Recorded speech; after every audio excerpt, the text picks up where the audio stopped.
Harun আঙ্কেলেরা side দিয়ে যান, হারুন আঙ্কেলেরা উঠেন, এদিক দিয়ে উঠেন, ফুটপাথ দিয়ে যান আঙ্কেল, ফুটপাথ দিয়ে যান। এই হারুন আঙ্কেল ফুটপাথ দিয়ে যান, ফুটপাথ দিয়ে যান, ফুটপাথ দিয়ে যান, ফুটপাথ দিয়ে যান।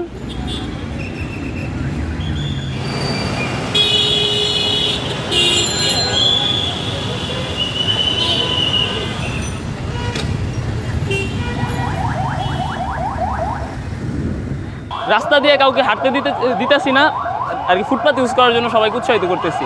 মেইনলি আর কি যে জ্যামটা মানুষ রাস্তা দিয়ে যাওয়ার কারণেই লাইগা যায়, দেখা যায় একবারে অনেকগুলো মানুষ গেলে অটোমেটিক রাস্তায় গাড়িগুলো থাইমা যায়। পুলিশ নামার আগ পর্যন্ত যতদিন আমাদের দরকার ততদিন আমরা থাকবো, পুলিশ নামলে আমরা উঠে যাবো আর কি। আমরা সকাল থেকেই থাকতেছি, সকাল থেকে একদম রাত 9টা 10টা এরকম, যখন প্রয়োজন হয় এরকম থাকতে চাই।